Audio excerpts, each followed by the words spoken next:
Buenos días, ¿cómo están?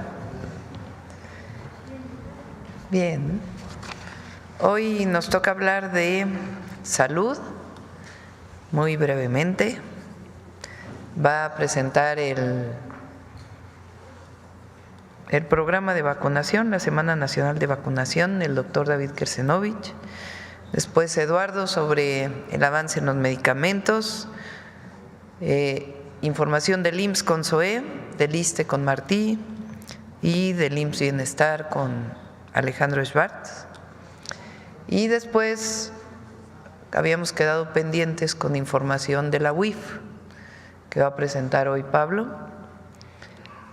Gómez, titular de la Unidad de Inteligencia Financiera. Vamos muy rápido, iniciamos con David. Buenos días, Presidenta. Buenos días a todas y todos. Me pasa la siguiente, por favor. Las vacunas constituyen uno de los avances más significativos en ciencia y medicina desde hace más de 200 años. Han contribuido a la erradicación de muchas enfermedades y al aumento en la esperanza de vida y son un aspecto muy importante en la prevención primaria de la enfermedad. La siguiente, por favor. Próximamente, del 26 de abril al 3 de mayo, tendremos la primera semana nacional de vacunación del 2025. La siguiente, por favor. ¿Por qué vacunarse? Porque se previenen enfermedades graves y potencialmente mortales como el sarampión, la influenza, el tétanos. Las vacunas además producen protección comunitaria. Cada uno que se vacuna ayuda a alcanzar lo que llamamos inmunidad de rebaño, reduciendo la propagación de las enfermedades. O sea, me sirve a mí y le sirve a mi comunidad. Las vacunas son seguras y eficaces y ayudan a reducir muchas de las complicaciones. La siguiente, por favor. La Semana Nacional de Vacunación en esta ocasión ocurre con toda una estrategia de la Organización Panamericana de la Salud en países y territorios de la región, porque eso también contribuye a la inmunidad de rebaño. Y la parte importante es que la decisión de cada una de las personas de irse a vacunar marca la diferencia de la inmunización, de alcanzar las metas. La siguiente, por favor. Se van a aplicar en México, en el país, las 14 vacunas disponibles en el esquema básico de la vacunación y ya esta va a estar disponible en hospitales, clínicas, escuelas, estados, municipios y otros lugares accesibles y todas las vacunas son gratuitas. La siguiente, por favor. Esa sería la presentación, presidente. ¿Cuándo es la semana? Es del 26 de abril al 4 de mayo. ¿Otra vez? 23. Del 26 de abril al 3 de mayo.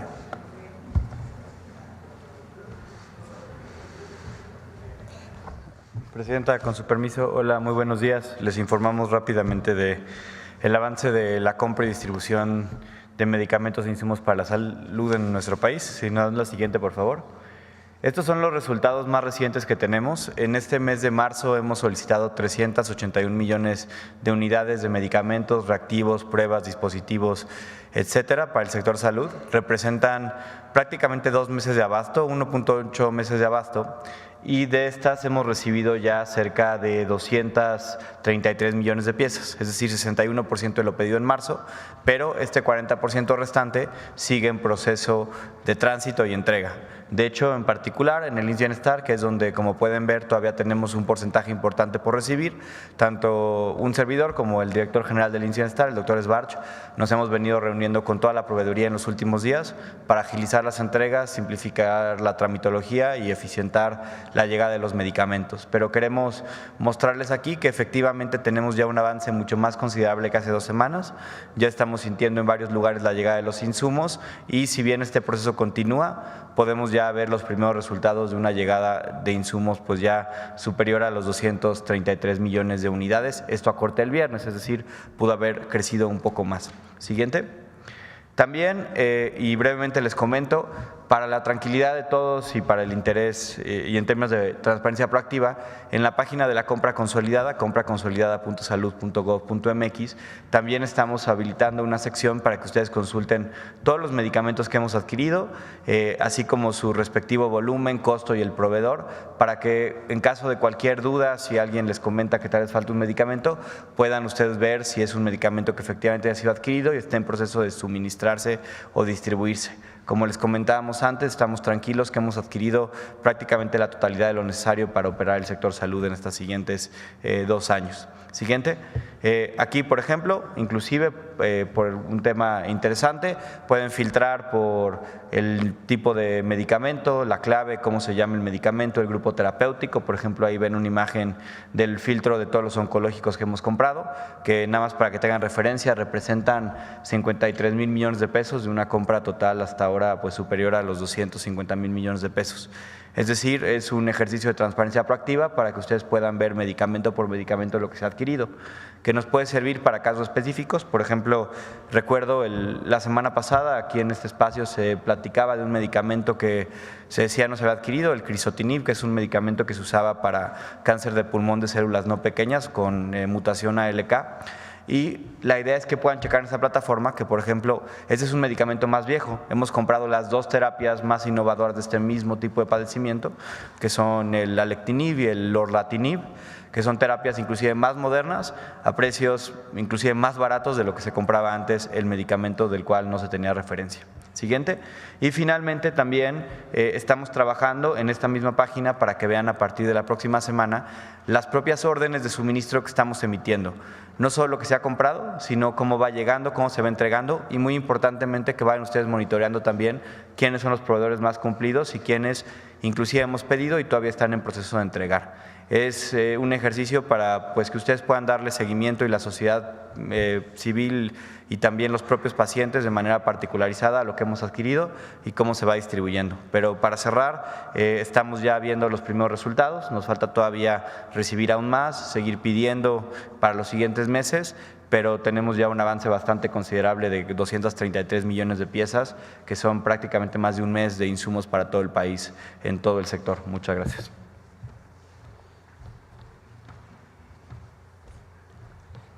Gracias. Con su permiso, Presidenta, muy buenos días a todas y a todos. Un principio de la Cuarta Transformación ha sido volver a invertir en lo público, dejar atrás estos procesos de desinversión y abandono de las propias instalaciones. Por eso, si nos pueden poner la primera, desde 2021 empezamos un proceso, un censo diagnóstico de necesidades de las unidades médicas, particularmente de los hospitales y de las unidades de medicina familiar, para identificar riesgos de operación, necesidades de mantenimiento, rehabilitación y equipamiento.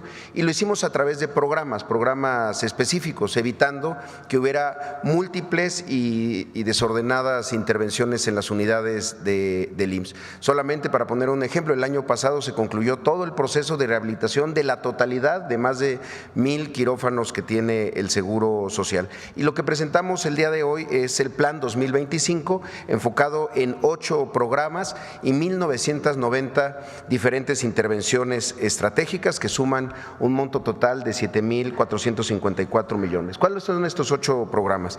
Primero, la intervención de 82 áreas de urgencias y atención médica continua.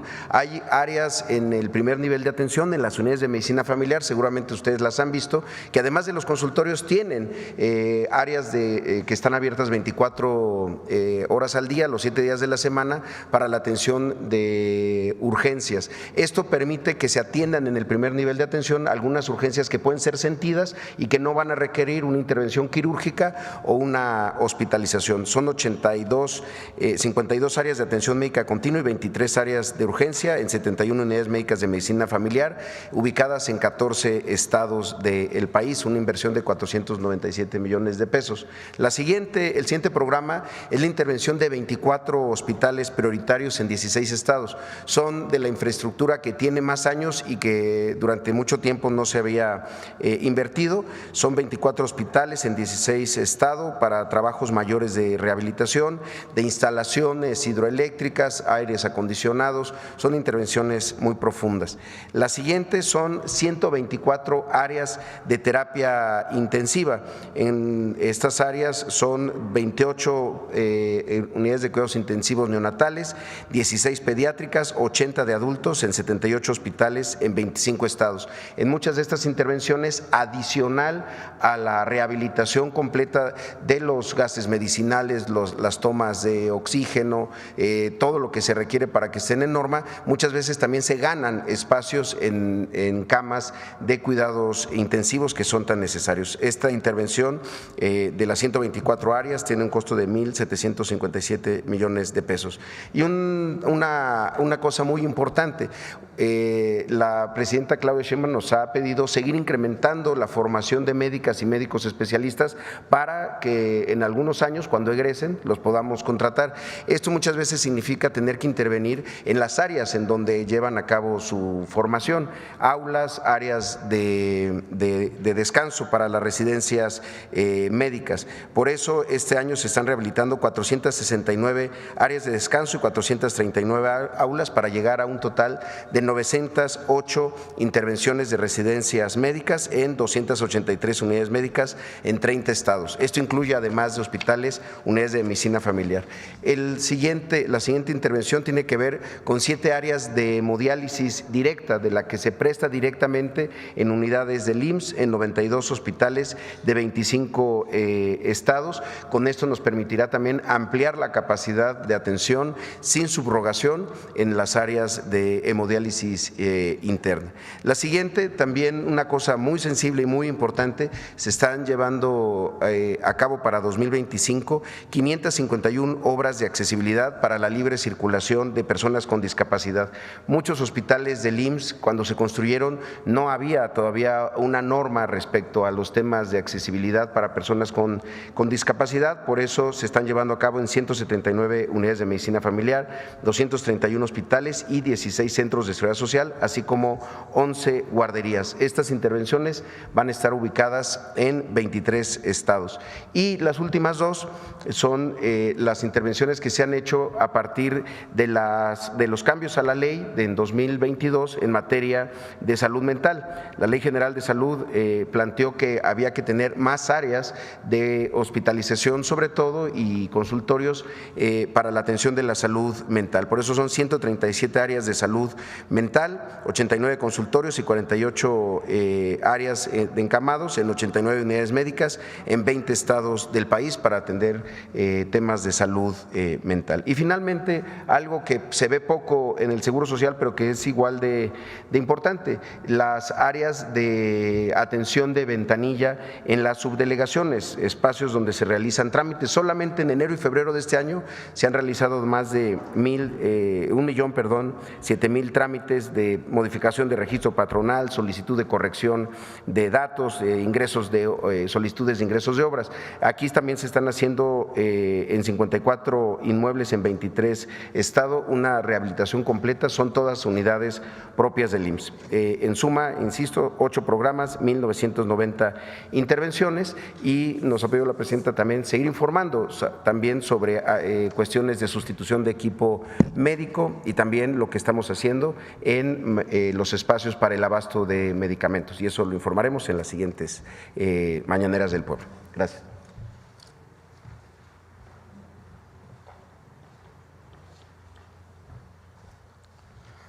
Buenos días, presidenta. Buenos días, amigos de los medios de comunicación. En este mes de abril vamos a inaugurar otro nuevo hospital, el Hospital Regional de Alta Especialidad en Torreón, Coahuila. Este hospital va a tener un costo de 3,000 millones de pesos, está en una superficie de 98,000 metros cuadrados, va a atender a 350,000 derechohabientes y va a contar con 250 camas censables y 260 camas no censables.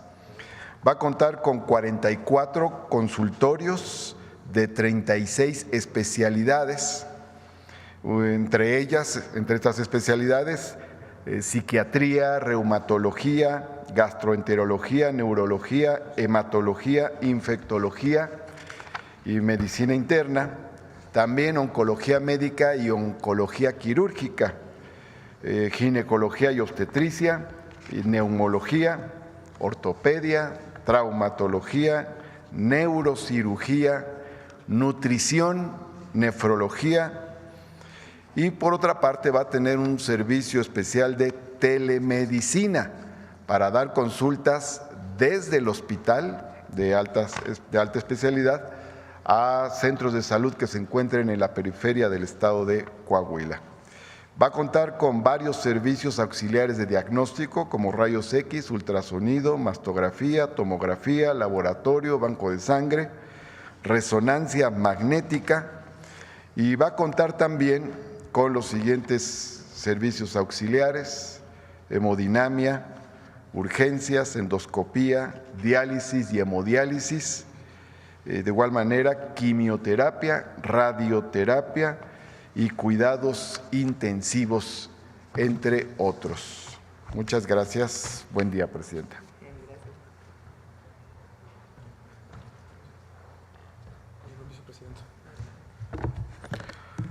Con su permiso, presidenta, muy buenos días a los medios de comunicación.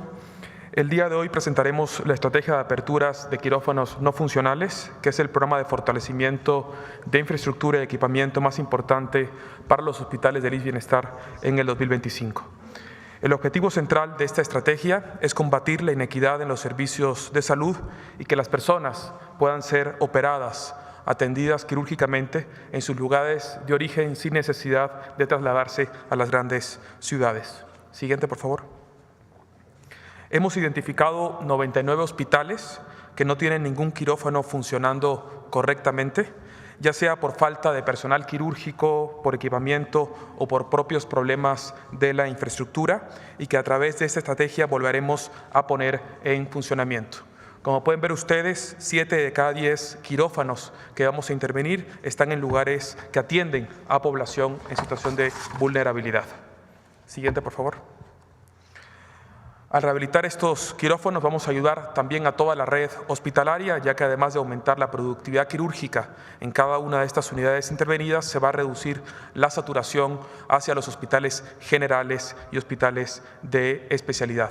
Por otro lado, y esto es muy importante, mejoramos el pronóstico postquirúrgico, ya que la intervención se hace más temprana, de forma más temprana. Además, esta es una estrategia eficiente desde el punto de vista de la priorización de nuestras acciones en salud.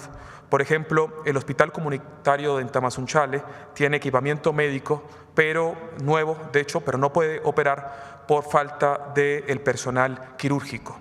Gracias a una redistribución de este personal, puede retomar la operación aprovechando la capacidad instalada del IMSS Bienestar. Existen otros 5 hospitales en la Huasteca Potosina en situaciones similares, y con esta intervención le quitaremos presión tanto al hospital de Ciudad Valles como incluso al Hospital Central de San Luis Potosí. Otro caso similar es el Hospital General de Papantla, que cerró sus servicios de procedimientos quirúrgicos por no contar con aire acondicionado y que ya estamos atendiendo para retomar sus actividades. Así comenzamos con 3 hospitales comunitarios en la Huasteca, 2 generales en Veracruz, 1 en Chiapas, otro en Guerrero, otro en Tamaulipas y otro en Sonora. Reportaremos en esta Mañanera del Pueblo de forma periódica cómo va el avance de los 99 hospitales que estaremos concluyendo este año. La encomienda que nos ha dado la presidenta es construir la red de servicios públicos de salud de nuestro país para que la salud llegue a todas las personas, a todos los rincones de nuestro pueblo, igual en la Sierra del Nayar que en el desierto de Sonora, en los Altos de Chiapas que en el oriente del Estado de México. Con esta estrategia atenderemos a la población y lucharemos por garantizar equidad en el acceso a los servicios de salud. Si me permite, presidenta, quisiera mostrar un breve video de las primeras 10 intervenciones que ya llevamos. En el IMSS Bienestar lanzaremos la estrategia para la reapertura de quirófanos 2025, que tiene como objetivo principal la reactivación de 99 quirófanos en todo el país, para mejorar la atención médica y reducir las desigualdades en el acceso a la salud en las zonas de difícil cobertura y alta marginación. La falta de quirófanos operativos ha generado una serie de desafíos, incluyendo la saturación de hospitales y la necesidad de que los pacientes se trasladen a otras localidades para recibir atención quirúrgica. La estrategia que implementaremos en el IMSS Bienestar se centra en la contratación de personal médico faltante y en la mejora de infraestructura y equipamiento.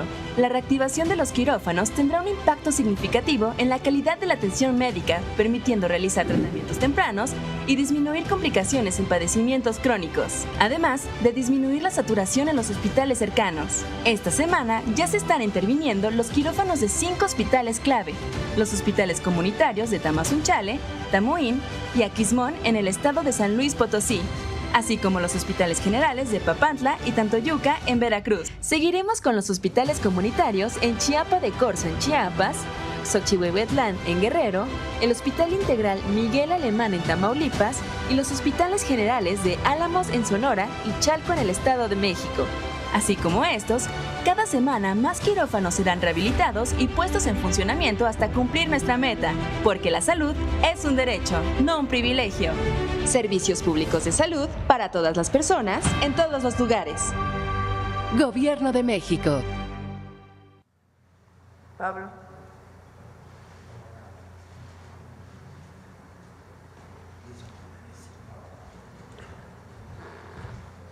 Gracias.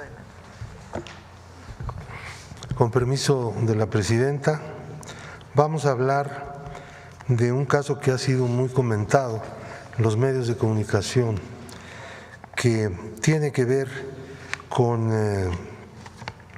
la concesión y ratificación de un amparo para eliminar a 2 personas de la lista de personas bloqueadas. El tercer tribunal colegiado en materia administrativa del primer circuito confirmó la sentencia del 29 de noviembre del 2023 emitida por la jueza 10ª de distrito en materia administrativa de la Ciudad de México, que otorgó o había otorgado amparo a la conductora Inés Gómez Mont Arena y a Víctor Manuel Álvarez Puga para que se les eliminara a ambos de la lista de personas bloqueadas.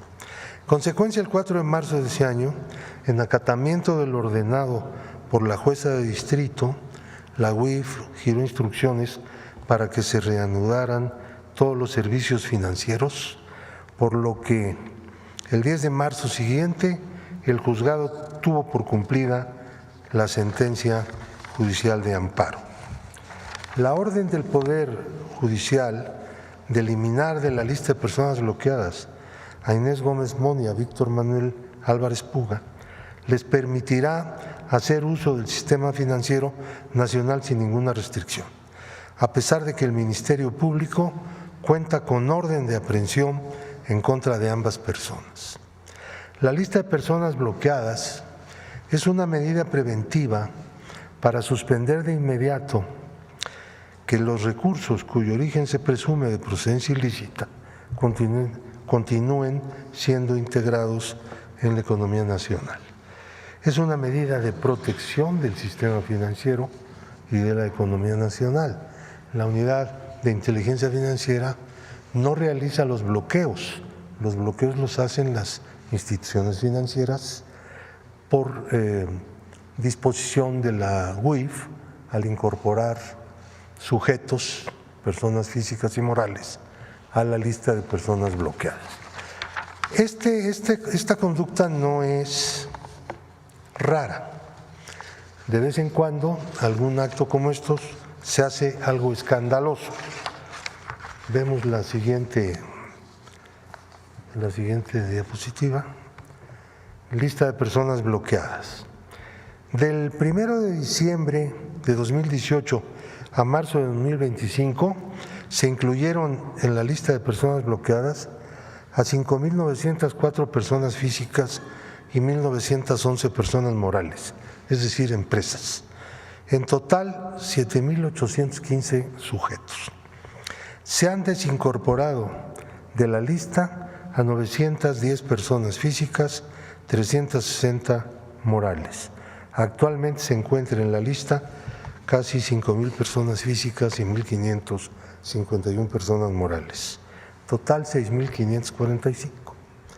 Derivado de la incorporación de sujetos a la lista, las instituciones financieras han bloqueado 32,000 millones de pesos, 568.3 millones de dólares y 2 millones de euros.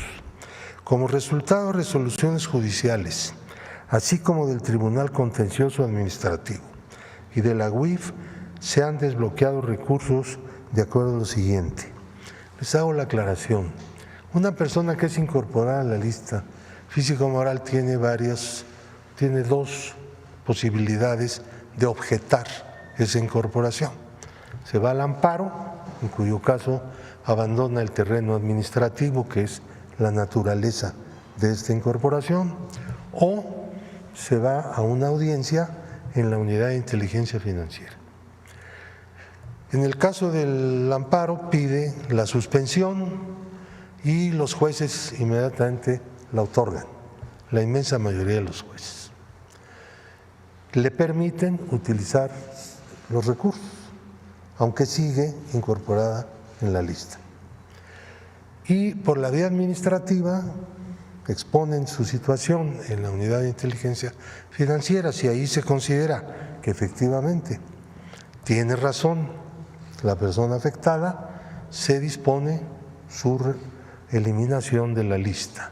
Si no es así, la persona tiene derecho a objetar la resolución del titular de la UIF en el Tribunal de lo Contencioso Administrativo, cuyo asunto se termina, en el caso de que no le sea benéfico al quejoso, termina en el amparo. Entonces, en esta tabla que estamos viendo, de 32.531 millones inicialmente bloqueados desde diciembre del 18, por resolución judicial, 23.575.925.786 han sido desbloqueados por los jueces del país, por los jueces federales. 82.470 y fracción por resoluciones del Tribunal Contencioso Administrativo y por resoluciones del propio órgano administrativo, que es la Unidad de Inteligencia Financiera, 5,000 y pico de millones. Es decir, lo que la autoridad que establece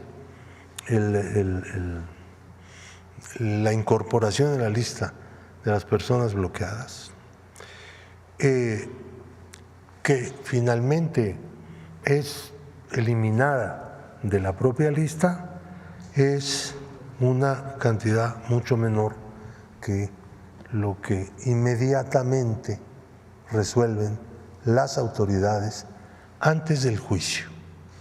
Quiero decirles, cuando un juez federal da una suspensión por haber una persona sido incorporada a la lista de personas bloqueadas, el juicio de amparo no se ha hecho, está por hacerse.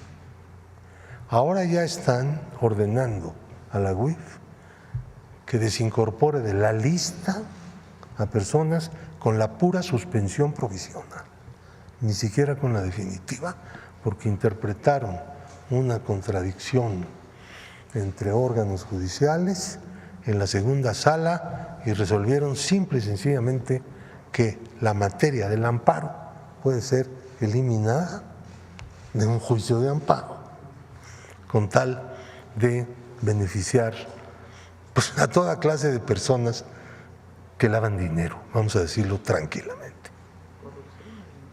Y entonces, bueno, pues esto no puede ser producto más que de estructuras de corrupción, porque nada de ese tamaño es gratuito en ninguna parte del mundo, ¿no? Una cosa es el error judicial o la mala interpretación de las leyes que hacen los jueces, otra que todos los jueces caminan, o la inmensa mayoría de ellos, mejor dicho, caminan por el mismo sendero. Entonces, lo que se ha venido discutiendo en el Congreso y también en el gobierno es pues, que nos dispongamos a hacer algunas reformas de carácter que ya se han demorado mucho, en el caso concreto del Senado, algunas reformas que permitan que el sistema de prevención de operaciones con recursos de procedencia ilícita y su persecución ante los tribunales como delito federal se ha fortalecido. En la cuarta ronda del Grupo de Acción Financiera se le señaló a México una serie de observaciones con el propósito de que las pusiera en práctica. De entonces acá algunas se han puesto en práctica. Ya vamos a la quinta ronda, este año empezó, y tenemos que apresurar el paso para poner al país al nivel de lo que es el sistema de inteligencia financiera en las mejores partes del mundo donde se realiza bien. Necesitamos eso. Somos un país que tiene una enorme frontera con los Estados Unidos, que es la mayor economía del mundo y por lo tanto el sitio donde más lavado de dinero puede haber. Somos un país que tiene un inmenso comercio con Estados Unidos. Somos un país en donde hay una gran concurrencia internacional de todo tipo. Somos un país que tiene un problema con el narcotráfico y la delincuencia organizada que tenemos que combatir. Y somos un país que está luchando desde hace ya varios años en contra de la corrupción. Y en todas estas cosas, el instrumento, lo que se usa es justamente el lavado de dinero. Entonces tenemos que ser un país que tenga un nivel en el combate al lavado de dinero y a la persecución de los delitos predicados del lavado de dinero, pues de la más alta calidad. Pero el Poder Judicial se ha convertido en el elemento más militantemente contrario al desarrollo del sistema de inteligencia financiera de México. Y eso no es justo. ¿Por qué no platicas del caso Gómez Montt? ¿Por qué se le congelaron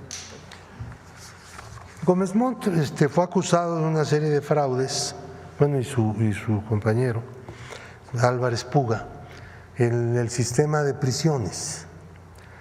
Se cometieron una serie de falsas obras, ganaron mucho dinero ahí, en ese lugar, de tal manera que pues la justicia las empezó a perseguir, ¿no? Cuando las cosas cambiaron, y entonces se fueron a vivir a Estados Unidos. Han podido eludir la extradición de Estados Unidos a México hasta este momento. Esperamos que las cosas cambien y ellos sean extraditados y tengan que enfrentar su responsabilidad ante los tribunales mexicanos. Por lo pronto, como medida preventiva, pues originalmente la Unidad de Inteligencia Financiera procedió a incorporarlos a la lista de personas bloqueadas. En este momento, sin juicio en realidad de fondo.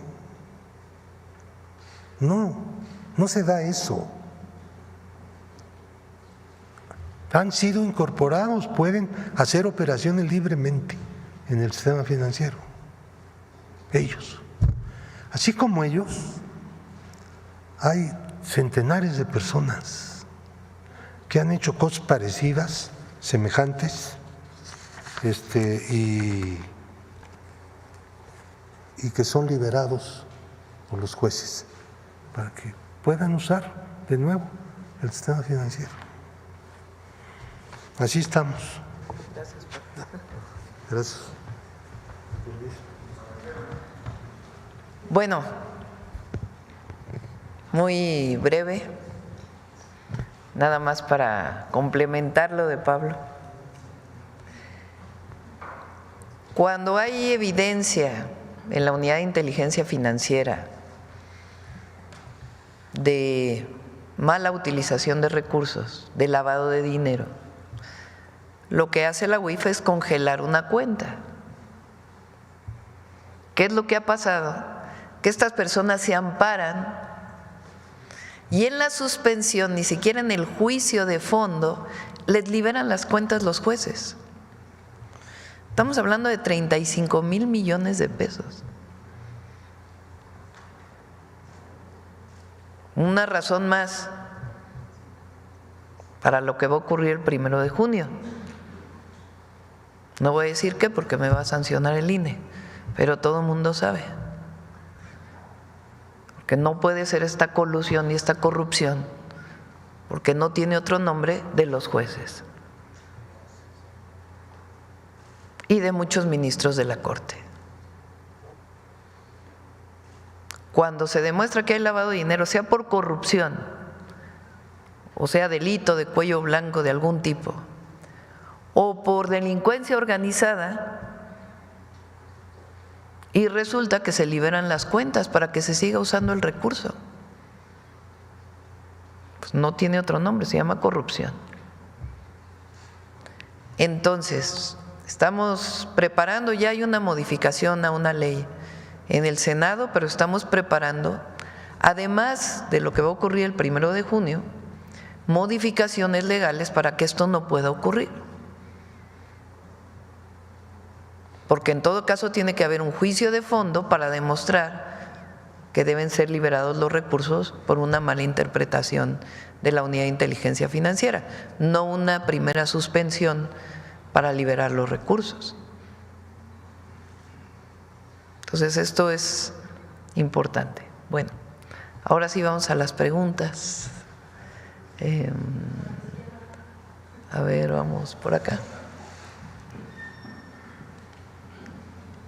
Gracias, Presidenta. Buenos días a todo el gabinete. Mariana Madrid, de Albavisión. Presidenta, ¿nos puede regalar más detalles sobre su reunión con la secretaria de Seguridad de Estados Unidos, Kristi Noem? En especial, pues después de lo que dijo la secretaria ayer, de que le pidió que blindara la frontera sur con Guatemala, en este tema, pues saber qué acciones podría tomar el gobierno. Y bueno, también la secretaria dijo que se puso en la mesa el hecho de compartir información biométrica sobre los viajeros o migrantes que atraviesan nuestro país, aunque ella misma reconoció que sería algo controversial en nuestro país. Entonces, pues saber su opinión sobre esto, también considerando que en su gira por América Latina la secretaria con El Salvador y con Colombia sí firmó unos acuerdos para compartir información y de hecho en Colombia pues el acuerdo incluye compartir información biométrica. Bueno, lo primero, y es muy importante, y hay que repetirlo siempre porque no se puede olvidar, que nosotros nos coordinamos, pero no nos subordinamos, que colaboramos. Y también que la presidenta le responde a una sola autoridad y esa se llama el pueblo de México. Eso para empezar. Pusimos en la mesa, por ahí hay un tuit que subí al otro día, a ver si está. Bueno, ya no es tuit, ¿verdad? Publicación de principios con los cuales nosotros siempre trabajamos con cualquier gobierno y en particular en temas de seguridad con el gobierno de los Estados Unidos. Es el día que estuve en Rosarito,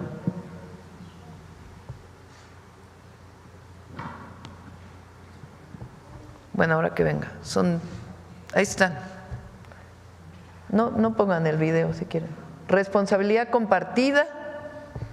Ellos tienen una responsabilidad, nosotros tenemos una responsabilidad.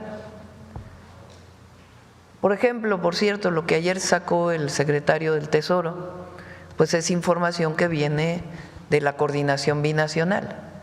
Entonces, responsabilidad compartida, confianza mutua. Tienen que tener confianza en nosotros y nosotros en ellos, en la coordinación, respeto a la soberanía, cooperación sin subordinación, respeto a México, a las y a los mexicanos.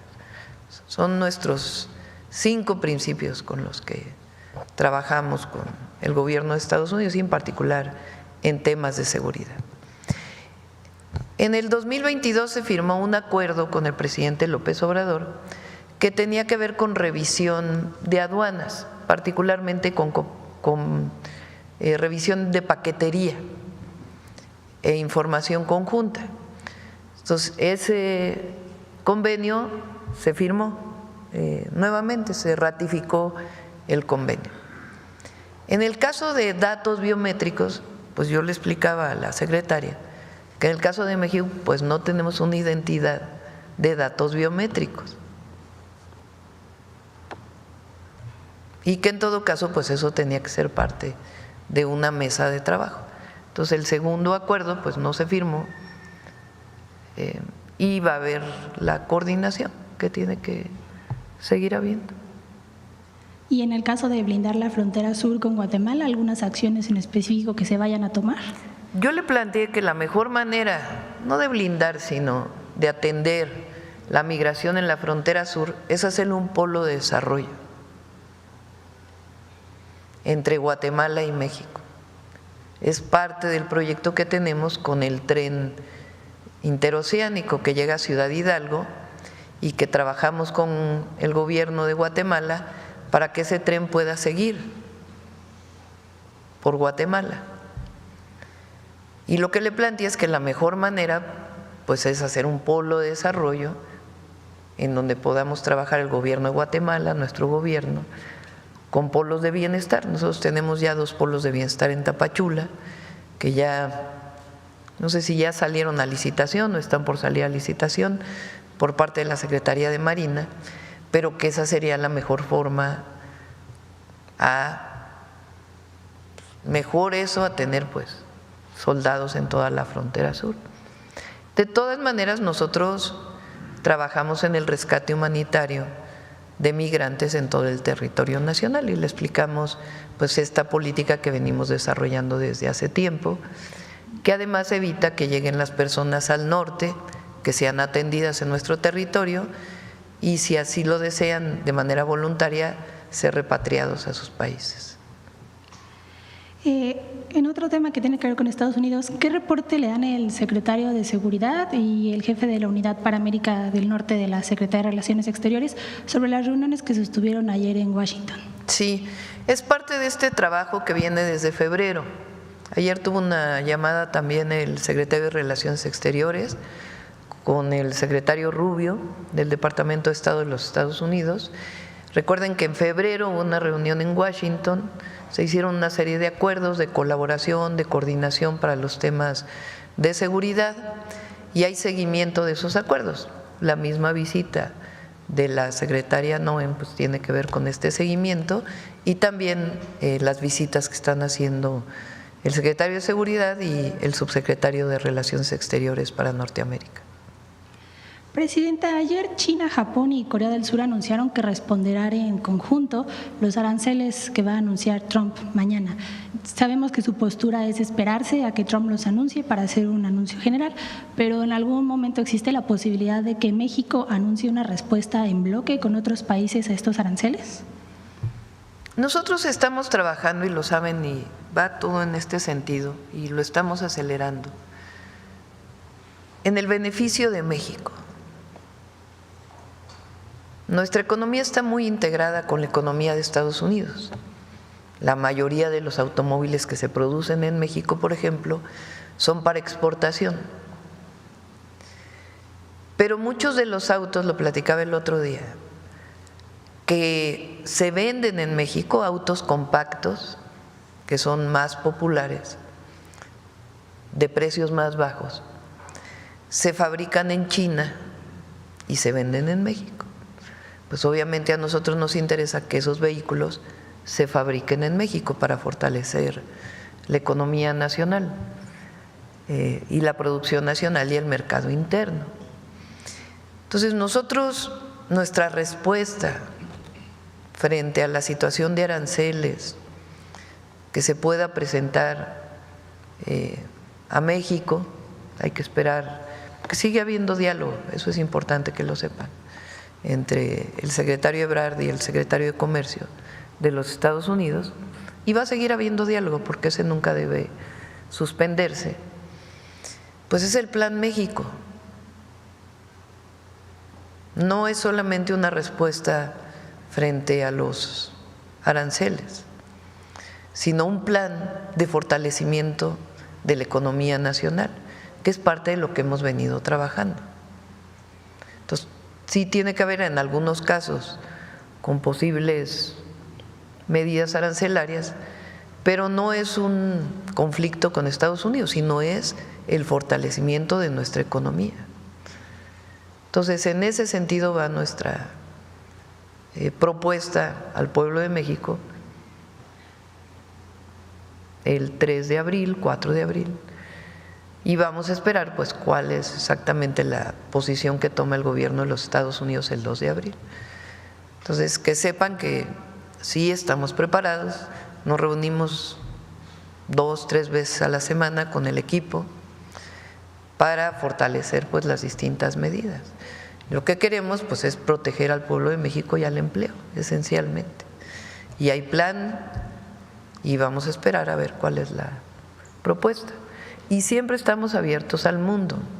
El que haya posibles tarifas, impuestos, aranceles a uno u otro país, pues tiene que ver con una propuesta de mayor producción en nuestro país.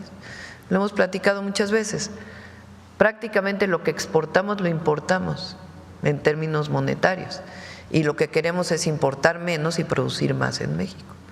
Entonces, en ese sentido va todo el Plan México y la propuesta que vamos a seguir conduciendo y acelerando, con relación con todos los países, porque así debe ser. Presidenta, ¿sabe cómo va el avance de las empresas que hacen sus exportaciones conforme al TEMEC? Cuando se anunciaron los aranceles recíprocos, el secretario de Economía, Marcelo Ebrard, nos explicaba que iban a buscar a las empresas que en lugar de exportar por el TEMEC lo hacen por el principio de nación favorecida, pues para evitar los aranceles recíprocos, y nos dijo que iban a intentar llegar al 80% de las empresas. ¿Sabrá ya cuántas empresas? Tiene mucho diálogo, Marcelo, con las empresas. La importancia de que exporten a través del TEMEC, vamos a esperar que pase el 2 de abril.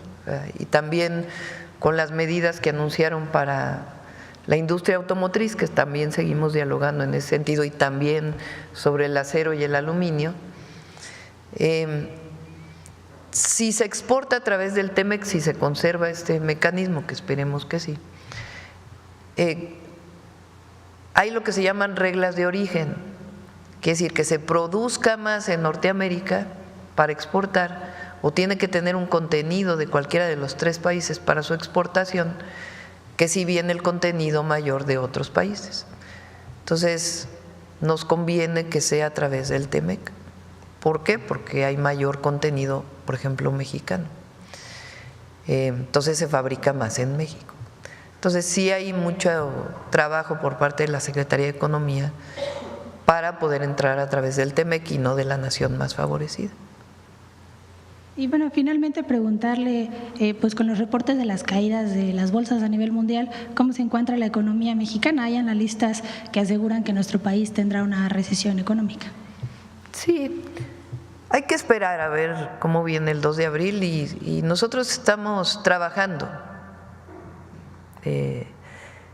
Y también es importante decir que todo esto viene pues de una decisión del gobierno de los Estados Unidos, porque no es que haya una situación particular de la economía mexicana, al revés, está muy fortalecida. Vean, con todos los anuncios que ha habido, sí ha tenido movimientos el peso, pero no ha tenido movimientos pues más allá de entre los 20 y los 21 pesos. Vamos a esperar cómo viene el anuncio del 2 y la propuesta que estamos haciendo, donde estamos en diálogo también con los empresarios mexicanos. Entonces ahí tenemos plan y el objetivo pues es seguir fortaleciendo la economía nacional. Y sí, pues al anunciar estos aranceles por parte del gobierno de Estados Unidos, pues han ocurrido todas estas caídas en las bolsas, disminución de demandas en muchos lugares. Entonces, pues sí tiene su impacto en la economía mundial, porque lo que va a anunciar el 2 de abril no es contra México, no es contra Canadá, es una política de Estados Unidos al mundo entero. Entonces estamos en eso y seguimos en el diálogo, es importante que lo sepan. A ver aquí. Presidente, buenos días. Herrera Aldave, de Grupo Fórmula. Insistir en esta reunión con la secretaria de Seguridad Interior de los Estados Unidos. Ella habló ayer en esta entrevista que dio de que habían firmado varios acuerdos. Preguntarle cuáles otros acuerdos firmaron. Nada más uno. El de aduanas. El acuerdo de aduanas, que es un acuerdo que se firmó en 2022 y lo que se firmó, lo firmaron el secretario de Relaciones Exteriores y la secretaria de Seguridad de Estados Unidos, es que continúa este acuerdo de aduanas y que se va a seguir trabajando en información conjunta. Eso fue lo que se firmó. ¿Y qué otras acciones planteó la funcionaria de la administración Trump? Ella dijo que puso sobre la mesa acciones que le gustarían al presidente de los Estados Unidos que se implementaran en nuestro país, aparte de lo de Guatemala. Pues sí, es un asunto de colaboración, porque no es un asunto de lo que el presidente Trump establezca hacia México, que eso es muy importante. Es un asunto de colaboración, de coordinación, no es de subordinación. Y coordinación quiere decir responsabilidad compartida.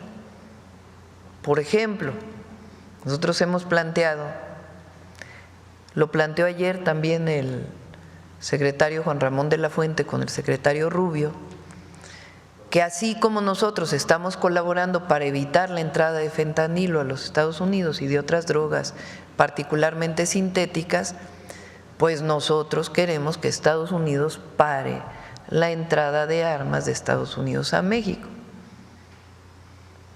Hemos hablado muchas veces, incluso le mostramos el último spot que hicimos sobre fentanilo, de que ellos tienen que hacer una labor muy importante para disminuir el consumo de drogas en Estados Unidos, que no solo es un tema de seguridad, sino también de salud pública, que nosotros estamos haciendo una campaña que ha sido reconocida por el propio presidente Trump para poderla hacer en Estados Unidos. Entonces nosotros ayudamos a evitar el paso de drogas, tenemos 10,000 elementos de la Guardia Nacional, revisiones en la frontera, que han permitido muchas incautaciones de droga, y también ellos pues tienen que hacer su parte del otro lado. Ayer el secretario del Tesoro planteó temas de personas involucradas con un grupo de la delincuencia organizada sobre el lavado de dinero, pero ellos también tienen que hacer su investigación en Estados Unidos sobre el lavado de dinero, en Estados Unidos, sobre los grupos delictivos que operan en Estados Unidos para distribuir las drogas. Eso es responsabilidad compartida. Y se lo planteamos, que lo que se trata es de colaborar. Entonces, planteamos también la importancia de que la economía de México continúe bien, que no haya desempleo, porque si llega a haber desempleo en México, pues va a haber más migración. Es algo natural. La manera más importante de disminuir la migración pues es que haya empleo y bienestar en los lugares de origen. Entonces todo eso se planteó en muy buenos términos, y pues va a continuar la comunicación. Oiga, Presidenta, y en el caso de los datos biométricos, ¿qué es lo que quieren los Estados Unidos? ¿Los datos de los mexicanos, de los migrantes o de los delincuentes? Sí, principalmente en migración, pero nosotros pues no tenemos esos datos biométricos para empezar. Entonces se trabaja, se colabora y se analiza pues la solicitud que hace el gobierno de los Estados Unidos, y en la medida de lo posible pues se coordina y se comparte información para la seguridad de las y los mexicanos. Nada tiene que ver esto con la iniciativa que envió al Senado para el registro de… No, nada tiene que ver. No, es muy distinto. No, la iniciativa que enviamos al Senado tiene que ver con atender el problema de la desaparición y para mejorar la búsqueda de personas. Que por cierto, aprovecho para decirles que va a haber un encuentro, un diálogo con la Secretaría de Gobernación y un grupo muy importante de colectivos de familiares de desaparecidos. Se están poniendo de acuerdo cómo va a ser este diálogo y está una serie de mesas de trabajo. Finalmente, Presidenta, si me permite, en esta reunión del pasado viernes o en las que sostiene el secretario de Seguridad hoy allá en Washington, ¿le han planteado al gobierno de nuestro país la posibilidad de más extradiciones de capos del narcotráfico, criminales que los quieran en Estados Unidos? Hay listas de extradiciones, hay más listas de extradiciones. Y en la medida en que se pueda colaborar, se colabora. Entonces sí hay, pero desde hace tiempo, no es de ahora. Además de las 29 personas que ya están allá. ¿Se podrían agilizar estas extradiciones? Pues depende del trabajo conjunto, no es algo, no se ha pedido algo en especial con relación a ello. Gracias. Sí, a ver, por acá, por acá. Buen día, Presidenta. Buen día. Jonathan Lozada, de Chiapas Máxima FM. El tema de Víctor Manuel Álvarez Puga y de Inés Gómez Montt, creemos que es muy emblemático, es muy importante ver por qué es eso que no debe suceder. Es eso que no debe suceder en cuanto a la acción de la Suprema Corte de Justicia de la Nación, del Poder Judicial, pero también de quienes están involucrados en lo que hicieron ellos posible, también en lo que no debe hacer nadie en un país que busca justicia. Y lo planteo desde el conocimiento que tenemos en Chiapas de este personaje, Víctor Manuel Álvarez Puga. Él es deshonrosamente chiapaneco, nacido en Tuxtla Gutiérrez. Lo conocemos bien su historia, y quiero compartir brevemente porque lastima también esta circunstancia. Y lo recordamos muy bien cuando de repente, de un día para otro, de un mes para otro, quizá de un año para otro, se volvió muy famoso, muy famoso.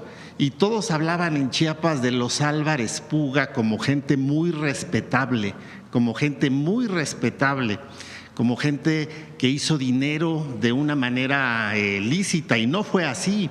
Ellos tenían un puesto de tortas, de hot dogs, de hamburguesas en el centro de Tuxtla Gutiérrez, justamente enfrente de lo que era anteriormente la terminal de autobuses de Cristóbal Colón, y de repente convirtieron un emporio, pero un emporio que no es solo lavado de dinero así nada más, ¿no? Es también evasión de impuestos, porque a veces cuando pensamos en el lavado de dinero pensamos, bueno, es que es dinero sucio del narcotráfico que llega y se mete al banco.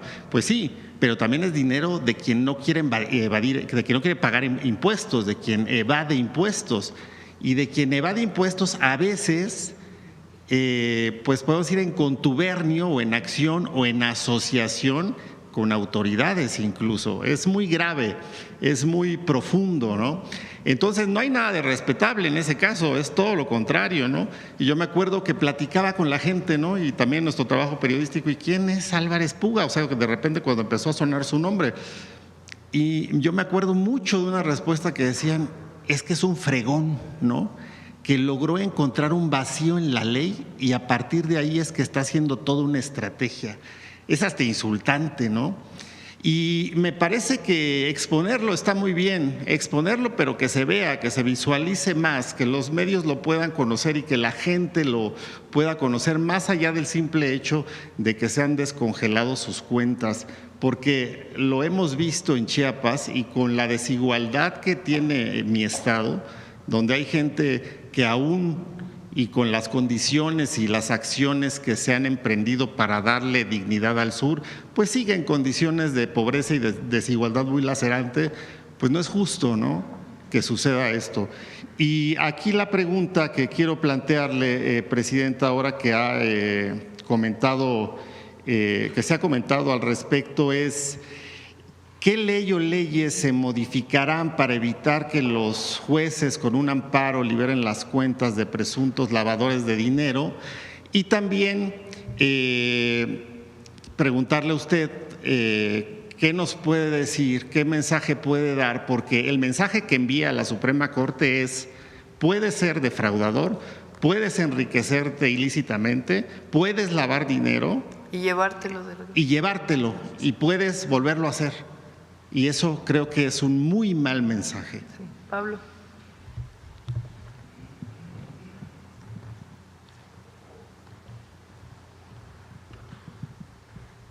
Gracias. En el Senado se está discutiendo desde hace años un proyecto que esperamos que salga en este periodo de sesiones, que son varias leyes que tienen que ver con los reportes de las sujetos obligados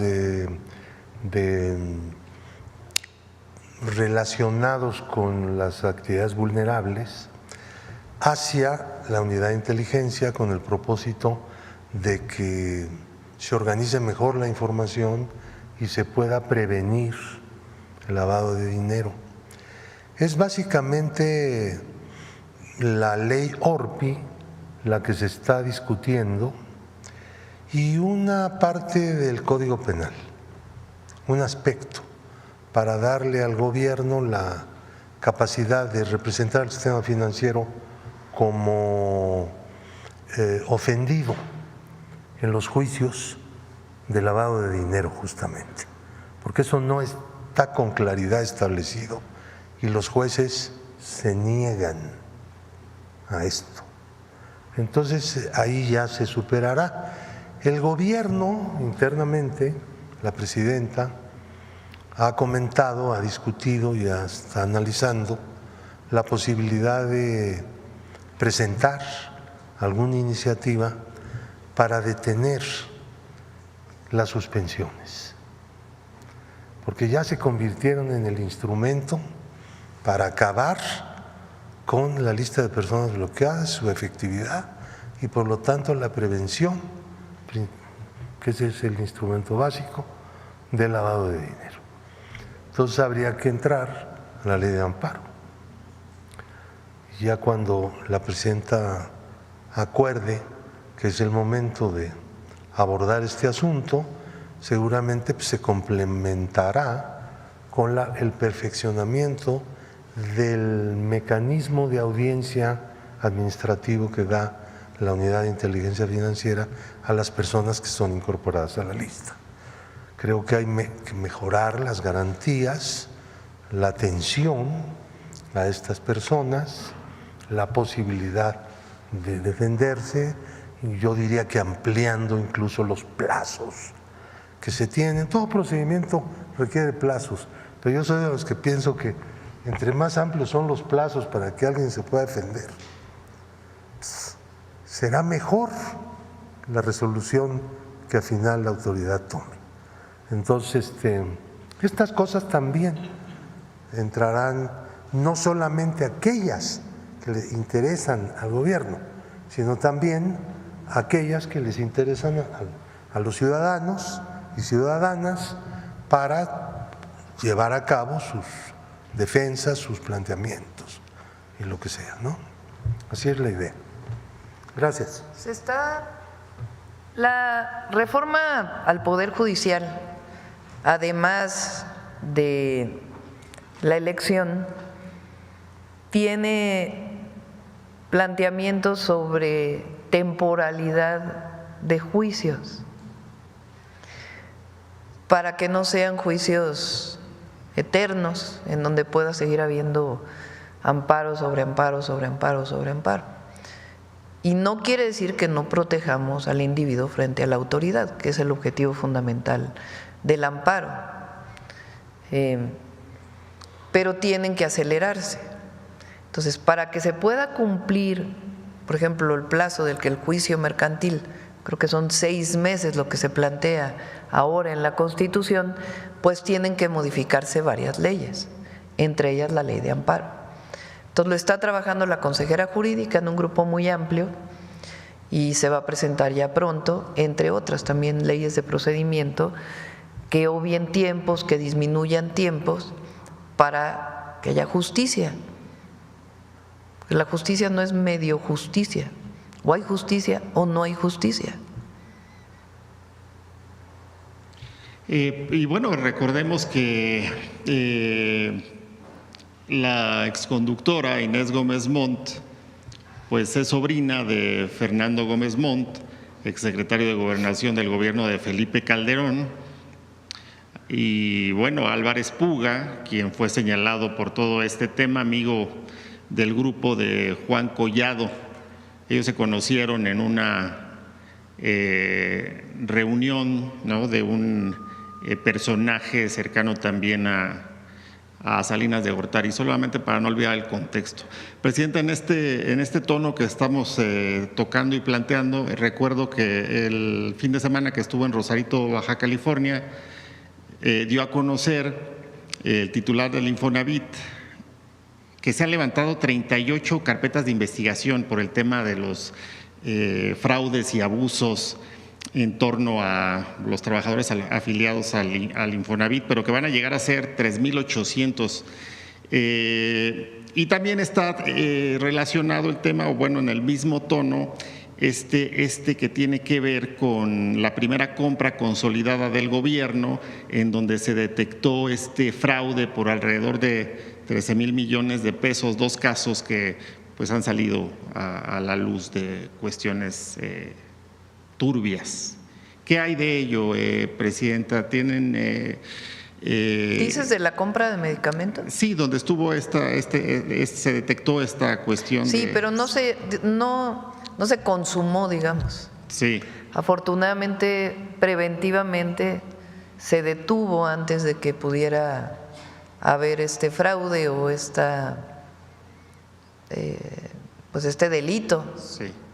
Entonces se detectó que se había dado contratos a precios más altos de los que deberían ser y de inmediato se paró el proceso y ya está la reposición del proceso para que se vuelva a asignar.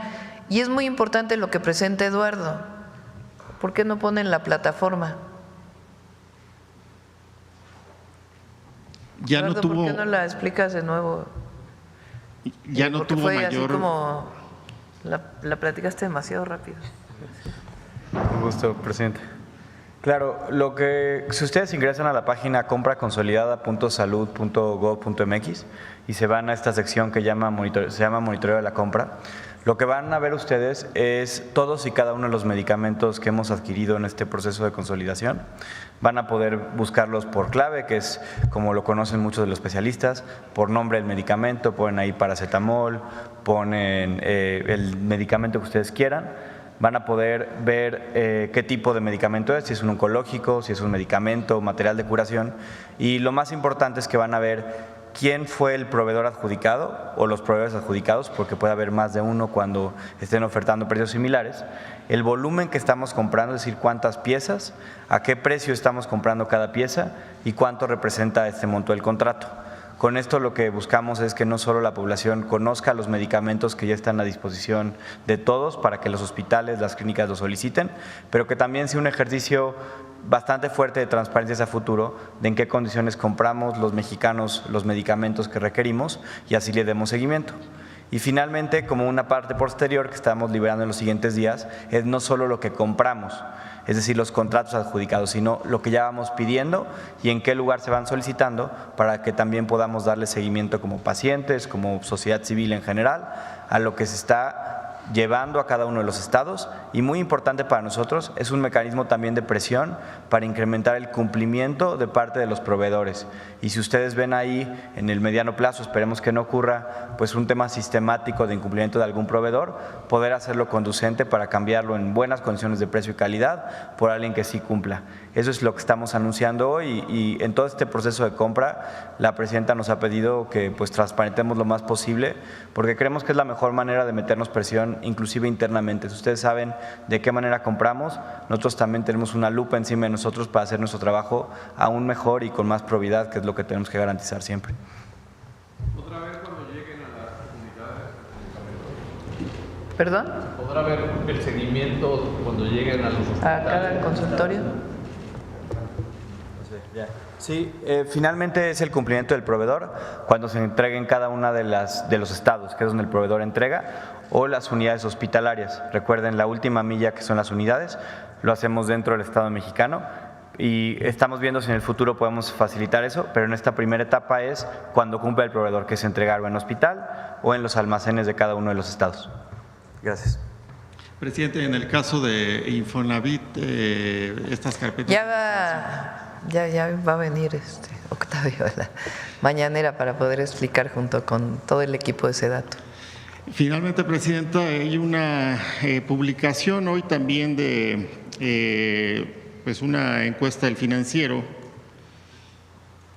que la pone nuevamente pues, en muy buena posición con relación a la percepción ciudadana de México, y en medio de la tormenta que vemos a nivel internacional, con la espera de lo que será la política, esperemos ya final, arancelaria de Donald Trump, que ya nos diga cómo va a estar en el mundo su decisión, pues usted sigue avante y además con un respaldo muy fuerte de parte del pueblo de México. Y quiero preguntarle, en las giras que semana a semana realiza, ¿cómo percibe usted ese está respaldo? bien contenta. Hay mucho entusiasmo, mucha fuerza. Es el empoderamiento del pueblo de México. Mucha información, mucha. La gente tiene mucha información. Entonces, mientras no traicionemos, que nunca vamos a traicionar, hablemos siempre con la verdad y cumplamos. Yo decía, ¿cómo era mi eslogan de campaña? No sé si se puede decir, no sé si voy a… honestidad, resultados y amor al pueblo. Y eso es lo que nos va a seguir caracterizando. Gracias, presidenta. A ver acá. Gracias, presidenta. Soy Jean-Michel Leprince, corresponsal de la Televisión Nacional Pública de Canadá, CBC Radio-Canada. Tengo entendido que en 2018, en la negociación que resultó en el TEMEC, hubo una muy buena colaboración entre funcionarios y gobiernos mexicanos y canadienses para lograr conseguir beneficios para ambos países. Ahora en Canadá me parece que antes las amenazas de esos aranceles muy duros, se habla muy poco, casi nunca de México. ¿Hay o no hay concertación, negociación o no sé qué entre funcionarios de ambos países para minimizar el daño?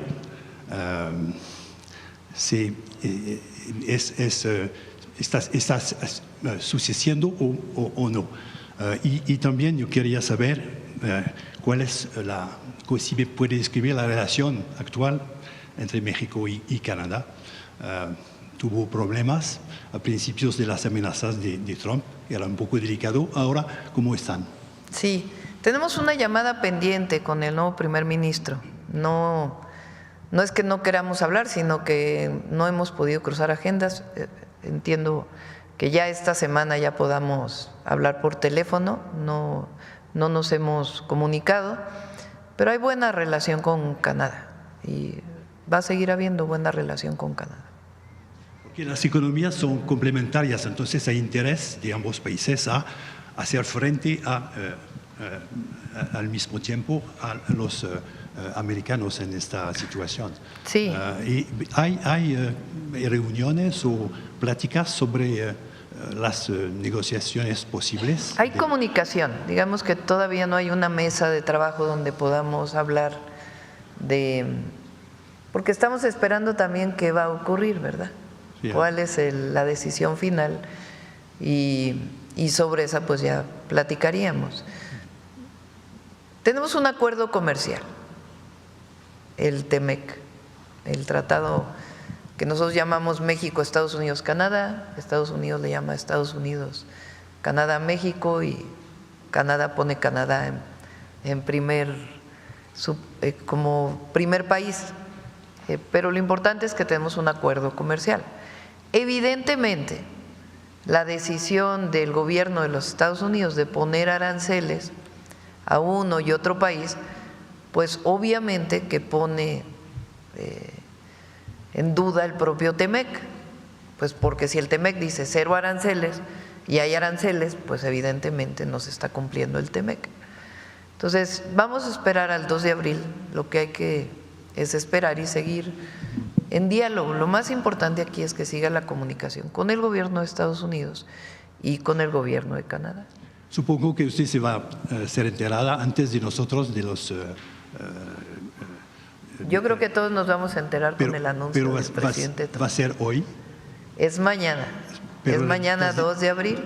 Los anuncios no El anuncio del gobierno de los Estados Unidos es mañana 2 de abril. Okay. A partir del 2 de abril, pues obviamente cada país dará su posicionamiento. Nosotros pues hemos estado trabajando en ello. No tenemos la certeza, ningún país del mundo tiene la certeza de exactamente qué va a anunciarse el 2 de abril. Y a partir de ahí, pues seguir en comunicación con el gobierno de Estados Unidos, con el gobierno de Canadá y con otros gobiernos del mundo. Obviamente, cada país, cada primer ministro, cada presidente o presidenta, pues tiene la responsabilidad sobre su país, pero eso tiene que ver también con la comunicación con todos los países en su relación comercial. Finalmente, muchos mexicanos y canadienses sienten todo eso como una agresión. Usted no usó la palabra represalias, que sería un término. Nosotros no creemos en el ojo por ojo, diente por diente, porque eso siempre lleva a una mala situación. Por supuesto que se toman medidas, porque se toman medidas del otro lado, pero tiene que continuar el diálogo. No es un asunto de me pusiste, te pongo, sino de qué es lo mejor para México y cómo afrontar esta situación. Siempre puede haber aranceles a uno u otro país, pero lo más importante, mi responsabilidad como presidenta, es el pueblo de México. Y por supuesto que en eso va la relación con Estados Unidos y con todos los países del mundo. Gracias. A ver aquí. Ahorita ya voy para acá de este lado. Gracias, presidenta. Buenos días. Olga Ojeda Lajud, corresponsal de Diario del Istmo e Imagen de Veracruz. Presidenta, hace unos días la Coparmex emitió un comunicado en el que propone una ley para combatir exclusivamente o pues muy dedicada a la extorsión. Este es uno de los delitos que genera afectaciones importantes, pues no solo a los empresarios, a la comunidad en general. Ellos hablan de que esta situación ha generado una cifra negra alarmante. El 96.7% de estos delitos no se denuncian, obviamente, y bueno, reflejan el temor que paraliza, ¿no?, a la ciudadanía. Queremos saber si usted tendría, ahorita que estaban hablando de varias iniciativas que van a solicitar o meter al Congreso, queremos saber si usted tendría en cuenta la propuesta de los empresarios o existe alguna propuesta que se esté trabajando desde la presidencia para hacer frente a este delito. Sí, perdón, me quedé pensando en la pregunta anterior. Nosotros hemos sostenido que el Tratado Comercial México-Estados Unidos-Canadá es la mejor manera de competir con otras regiones del mundo. Eso lo hemos sostenido siempre y que incluso deberíamos de ampliarlo a otros países del continente. Pero bueno, eso depende ahora de lo que va a ocurrir el 2 de abril. Y la integración económica de los tres países pues fortalece la competencia con el resto del mundo. Eso lo vamos a seguir sosteniendo. Y en eso pues la comunicación con Canadá, para que nada más no lo mencioné. Bueno, sobre extorsión, sí estamos trabajando sobre una ley de extorsión, pero más allá de la ley, porque no se trata solo de presentar la ley, sino todo lo que viene alrededor de ello. Es el mecanismo para la denuncia de la extorsión y la persecución del delito. En efecto, muchas veces una persona que vive una situación de extorsión, pues por temor no denuncia. Y nosotros tenemos que dar las facilidades para la denuncia y que después se persiga de oficio, para que no recaiga en la persona que denunció pues todo el proceso de juicio, porque siempre puede estar en riesgo, entre otras cosas que estamos planteando. Pero se sigue además pues investigando sobre el delito.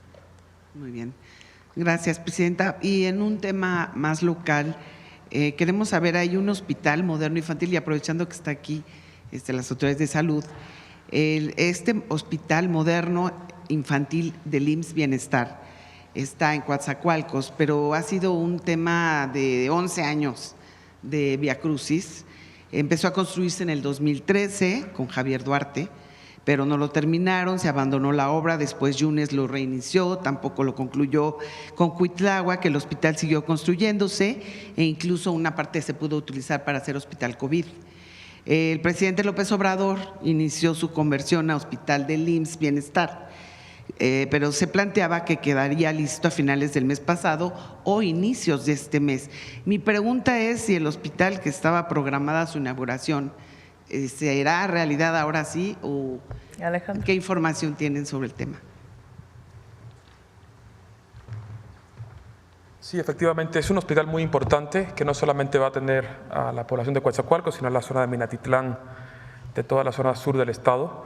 Estamos próximos a la apertura, estamos en la contratación de los últimos especialistas y la adecuación del equipo interno. Yo planifico en 2 meses se estará inaugurando este hospital.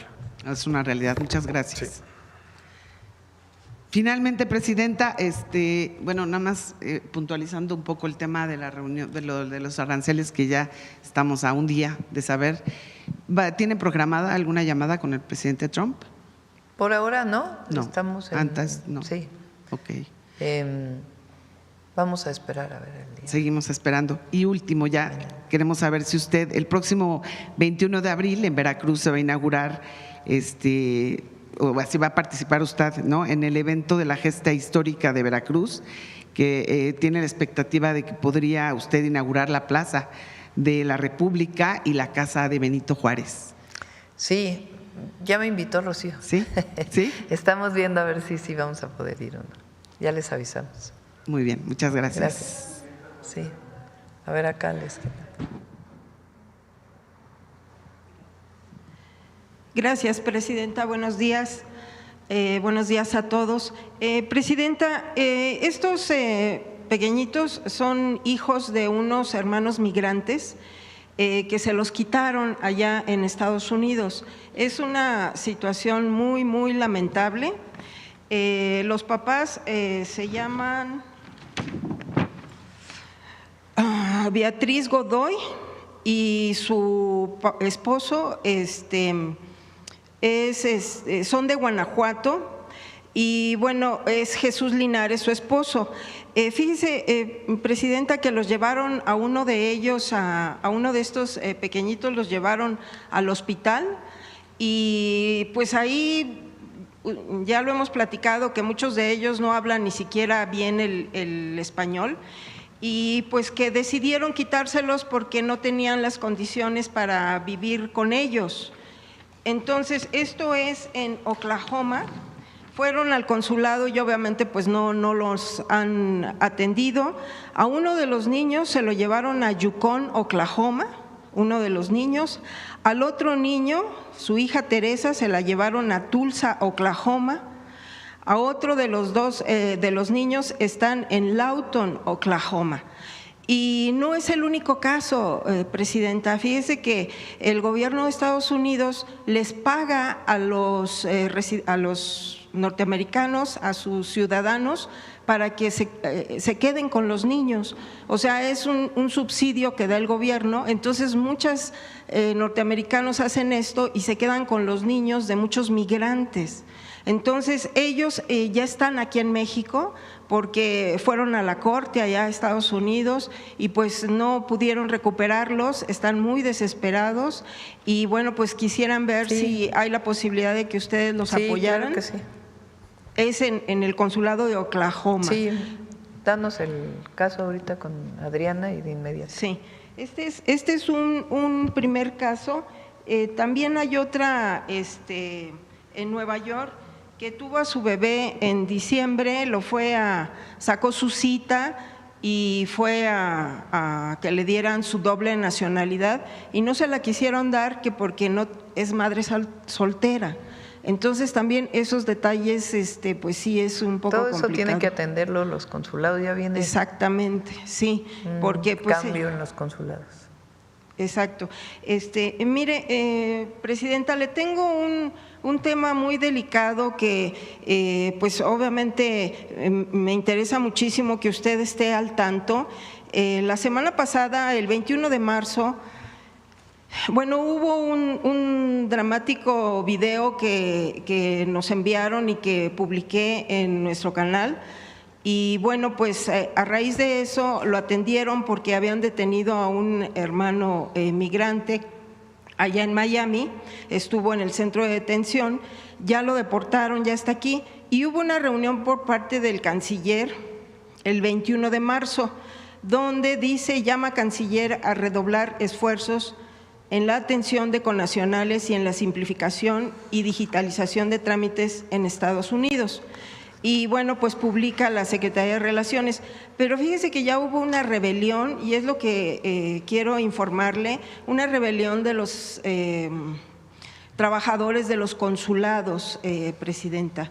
La verdad es muy lamentable y muy delicado, porque me han estado mandando estos comunicados, tanto hermanos migrantes de allá de Estados Unidos que están en contacto con ellos, y bueno, pues aquí está una cuenta que dice diplomático, dice: de los autores del impactante thriller El botón de pánico, ahora tenemos al esperado live action, échenle ganitas. ¿Quién iba a pensar que en la Cancillería pasaríamos de Alicia bla bla bla bla Bárcena a Juan Reablador de la Fuente? Y bueno, pues obviamente los hermanos migrantes me mandaron todo esto porque están muy enojados los trabajadores de los consulados y le están pidiendo, dice, más que verlo en este tipo de reuniones. ¿Pero por qué están enojados? Porque quieren incremento salarial, Presidenta. Entonces, pues no es por ahí, incluso… Que es distinto, ¿no? Una cosa es incremento salarial y otra cosa es mala atención a nuestros hermanos, ¿no? O sea, hay que separarlo. Entonces, pues obviamente ellos no, aquí les contestan, el antidiplomático dice, siempre… Son los que más altos salarios tienen, por cierto. Y también… Ganan más que la presidenta. Y también el año pasado el canciller Ebrard les incrementó el salario. Entonces, aquí le dicen, nuestros quejosos de siempre, le dice un hermano migrante, siempre rugiendo la tripa, pidiendo más dinero para el servicio, más fifís de nuestro diplomático servicio exterior mexicano. Parece que no han entendido que México ya cambió y que no se adapte, se va. Si no les gusta la diplomacia dorada, renuncien. Y todo esto me lo están etiquetando, Presidenta. Entonces, pues hay una rebelión, ya hablé con algunos otros funcionarios. ¿Pero rebelión de quién? De los trabajadores del Servicio Exterior Mexicano que laboran allá. Bueno, hay en que ver Estados si es rebelión Unidos. o hay quejas de algunas, ¿no? Porque es distinto. Sí, y aparte, déjeme decirle que a todos ellos, que son más de 2,000 trabajadores, se les renueva su visa en agosto, a todos, o sea, porque no tienen, es su visa. Y también, Presidenta, pues obviamente, pues esto es resultado de que no atienden, están más preocupados por pedir más incremento que atender a nuestros hermanos migrantes, y por eso es estos Estamos chats. haciendo una revisión integral consulado por consulado, incluso personalmente, porque muchas de las acciones que tomamos de agilizar los trámites a través de la digitalización, pues ha permitido que haya un equipo que envíe personalmente. Se hacen pasar por paisanos a hacer sus trámites para poder saber realmente cómo está el servicio en cada consulado. Y tengo ya el reporte, casi de todos ya. Entonces de ahí pues vamos a tomar decisiones también, porque el tema central pues es la atención a nuestros hermanos, y más en una situación como esta donde hay preocupación. Exacto. Entonces sí, lo estoy revisando incluso personalmente. Sí, y bueno, Presidenta, ya por último, ustedes tienen un aparato muy ya consolidado, la 4T, que son precisamente los servidores de la nación, que son no más es aparato, son compañeros y compañeras que trabajan muy duro, casa por casa. Y bueno, pues algo así podría servir para los consulados allá en Estados Unidos, porque pues sí se necesita mucho el que tengan sensibilidad para atender a nuestros hermanos Sí, lo migrantes. estamos atendiendo y lo estamos trabajando con la Secretaría de Relaciones Exteriores. Si me permite ya por último, Presidenta, nada más darle unos denuncias y sobre todo solicitudes. Ya ve que se han dado también fraudes de algunos hermanos que mandan sus remesas en el Banco Azteca, pero ahora es en el Banco Banamex. Hay un hermano migrante que tenía sus ahorros, Daniel Morán, eran 250,000 pesos y nos dice que ahora hay nada más 30,000 pesos. Incluso ya mandó a la Procuraduría del Consumidor un correo que también si lo podrían atender. También nos preguntan que si, como no va a haber votación allá con los hermanos migrantes ahora con lo del Poder Judicial, que si va a haber en la frontera algunas casillas especiales. No sé si pueda tener esa información. Y también, sí, pues como están… hay que preguntarle al INE porque ya ven que… Sí, y también como están deportando a muchos, pues se quedan sin casa, sin bienes, sin sus cuentas, si habría alguna… Bueno, eso lo estamos atendiendo porque es importante decir como los casos especiales, ¿no? Aquí cuando llegan a México y se acercan a cualquiera de los módulos que tenemos de los centros de atención, sea los 10 centros de atención en la frontera que todavía están, o en el AIFA, o en Tapachula, o en Villahermosa, principalmente, ahí se les atiende, se les orienta, tanto si dejaron pertenencias allá, como todo lo que requieran en nuestro país. Entonces sigue atendiendo a todos. Si hay algún caso en particular, por supuesto lo atendemos. Muchas gracias, Presidenta. Bueno, a ver. Vamos aquí. Buenos días, Presidenta. Shaila Rosagel, corresponsal de Grupo Gili, El Imparcial de Sonora, La Crónica de Mexicali y Frontera de Tijuana. Bueno, Presidenta, mi primera pregunta es, mañana 2 de abril se cumplen 20 años de la desaparición de Alfredo Jiménez Mota, compañero del Imparcial que estaba especializado en temas de narcotráfico y de seguridad. Él en el momento que desapareció tenía 25 años, hoy tendría ya 45 años.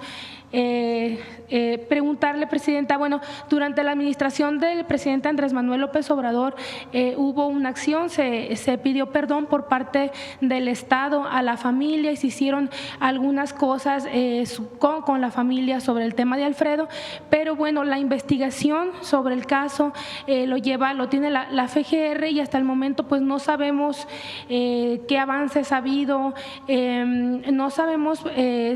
No hay culpables, o sea, no hay presuntos culpables detenidos ya 20 años de su desaparición. Y pues nos gustaría preguntarle si mañana 2 de abril la FGR o se pudiera dar a lo mejor conversarlo en el Gabinete de Seguridad, si hay algún avance en la investigación y por qué, si no hay avances en la investigación de la desaparición de Alfredo, ¿por qué no se ha avanzado en 20 años para dar con su paradero? Preguntamos a la Fiscalía. Gracias, Presidenta. En un segundo tema, la semana pasada en Ensenada la FGR aseguró un predio que era utilizado para almacenaje de combustible. Se aseguraron 8 millones de litros de hidrocarburos. No sé si nos pudiera comentar cómo va esta investigación, si ya se comentó si quieren el martes que viene el gabinete, platicamos sobre este tema de un buque. Un buque. Sí, que llegó a Ensenada. Es un… Bueno, ajá. En el predio se aseguró, era un predio utilizado para el almacenamiento y precisamente si tiene que ver con el buque en Tamaulipas. Ajá, ese es otro caso. Bueno, Presidenta, y también preguntarle, sobre lo de los aranceles, nada más para precisar, mañana se dará respuesta por parte de México al conocer cómo va a estar los aranceles. Al 3. ¿Cuándo? Al siguiente día, aquí en la mañanera. De abril. Sí. Gracias, Presidenta. Gracias. A ver, uno más y luego Nancy para cerrar rápido. Rapidísimo. Presidenta, muy buenos días. Soy Lucio Espinosa Chavira, TV Baja de La Paz, Baja California Sur. Mañana es un día muy importante para todo el mundo, pero tenemos confianza los mexicanos en que Claudia Sheinbaum Pardo va a hacer lo propio. Mucho tenemos pueblo. En usted. Pues bueno, quiero decirle que estaba escuchando y viendo con atención todos los adelantos y todos los compras de medicamentos y todo que se van a hacer a nivel nacional. Ojalá y que Baja California Sur pues tuviera agraciado para que le llegaran medicamentos. En el IMSS, siempre que uno va a consultar, le dan la receta y tiene como el 30-40% de medicamentos, le firman para que después envuelvan, para que llamen por teléfono, para que a ver si ya llegan los medicamentos y nunca contestan. Entonces, pues ahí hay ese problema. Y luego, además, también ahí en el IMSS hay un gran problema con los especialistas.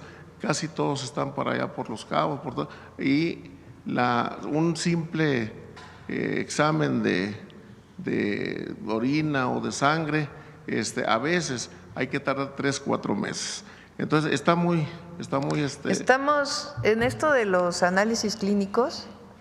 Esta es una idea del doctor Kersenovich y ha funcionado muy bien en el Estado de México, está apenas entrando. De ahí nos vamos a Ciudad de México, Veracruz y Colima, ¿no? Y de ahí vamos a todos los estados. ¿Cómo funciona el programa? Se amplió el número de centros de salud donde se hacen los exámenes clínicos, los principales, los básicos. De ahí Cepomex, o sea, Correos de México, con un equipo especializado, recoge la muestra, la lleva a un laboratorio central, el mismo día se hace la prueba y la persona recibe el resultado en su número de teléfono al mismo tiempo que el médico en el centro de salud o la médica en el centro de salud. Entonces, esto ya se implementó en el Estado de México, estamos revisando cómo funciona y con ese mismo procedimiento vamos a todo el país. Están llegando los medicamentos al IMSS Bienestar, al ISSSTE y por supuesto el reclutamiento que hubo ahora en el mes de marzo de todos los médicos residentes, mujeres y hombres, especialistas que ya están en los distintos centros de salud y hospitales. Y bueno, incluida Baja California Sur, que tiene ya su hospital del ISSSTE y viene el hospital del Seguro Social también. Bueno, y los subcalifornianos, incluyéndome a mí, añoramos, queremos que ojalá y que por ahí llegue un señor que usted lo conoce muy bien, que se llama el licenciado Martín Batres. El ISSSTE es una prácticamente, podríamos hasta decir que es letra muerta. Ahí no tenemos tomógrafo, no hay forma de hacerse análisis. Pero en el nuevo hospital está muy mal, él lo sabe. Hay un hospital que se acaba de inaugurar por allí en Cabo San Lucas, pero hay 4 municipios. Ya, no es el de Cabo, no es el nuevo. Sí, sino sí, los otros Cabos, pero tenemos La Paz, tenemos Comondú, Loreto y Mulegé, que está en… Recuerden que el ISSSTE este año va a recibir un ingreso extraordinario muy importante, que es el de los fideicomisos de la Corte. Con ese recurso, lo primero que se va a hacer que ya lo saben el personal de salud, es ampliar de 6 a 8 horas con el pago adicional, de manera voluntaria, a quien lo quiera hacer. Después la contratación de más personal de salud y viene también pues todas las obras de infraestructura. Entonces este año va a haber mucho más recurso destinado al ISSSTE. Gracias, presidenta. Bueno, y aquí frente a usted le solicito, licenciado Batres, una visita a La Paz. Ojalá y me pueda saludos dar a Milena, una audiencia el día de hoy ahí en su oficina, ojalá pudiera. Los rancheros de Baja California Sur le mandan dar las gracias. Están recibiendo los apoyos, principalmente en Los Cabos, le llegaron mucho alimento a los rancheros que tenían mucho problema en la cuestión de la sequía y que no hay zacate, el ganado tenía hambruna. Alguien decía que yo había dicho hambruna a la gente, no, es hambruna a los animales. Entonces, muchas gracias, presidenta. Sí, por la sequía. Y bueno, por último decirle que en los años 50, Baja California Sur llamó a muchos pues mexicanos y mexicanos de diferentes países para que colonizaran el Valle de Santo Domingo. En Santo Domingo pues, se crearon arriba de 500 ranchos agrícolas y bueno, estuvieron trabajando hasta mucho tiempo, fueron el primer productor de hortalizas y trigo, algodón y todo eso. Finalmente, ahorita, bueno, pasó lo que le decía de la financiera rural, que pues desapareció, luego aparecen cobrándole, embargándole los ranchos. No, eso no debe ser. Ahorita ya INDEP ya contrató un bufete jurídico de… No, eso no debe ser. Bueno, entonces, qué bueno que tome carta en el asunto, como siempre la ha tomado, y Baja California Sur, le mando un abrazo fuerte, presidenta, y gracias por voltear a ver a los mexicanos, y gracias por hacerles, por tomar los casos y solucionárselos. Muchas gracias, presidenta. Gracias. Ahora sí, la última pregunta, Nancy. Gracias, presidenta. Buenos días a todas y a todos. Nancy Flores, de la revista Contralínea.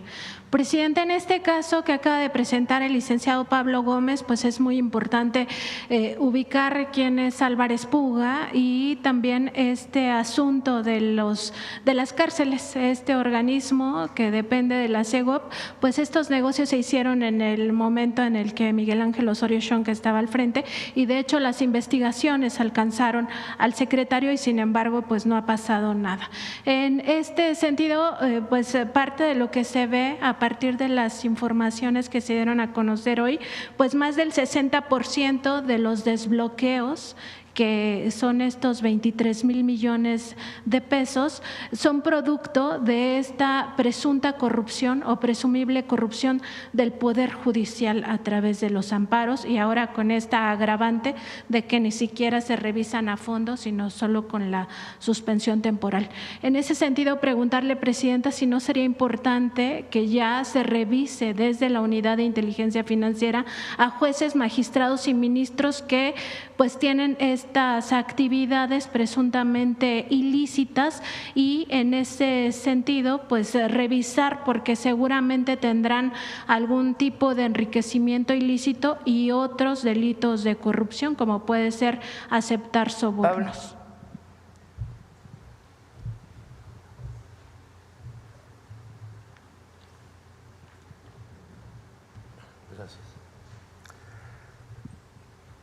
Gracias por la pregunta. Es muy pertinente porque la Unidad de Inteligencia Financiera hizo una matriz de riesgo del Poder Judicial hace ya 3 años y los resultados fueron presentados pues al Consejo de la Judicatura para su análisis. Ellos son los encargados de vigilar al Poder Judicial.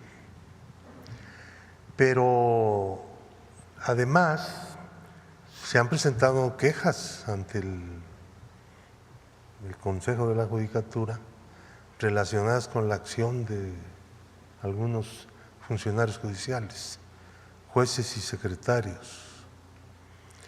Nunca hemos visto ninguna respuesta. De verdad lo digo así, dramáticamente. Las cosas están tan mal.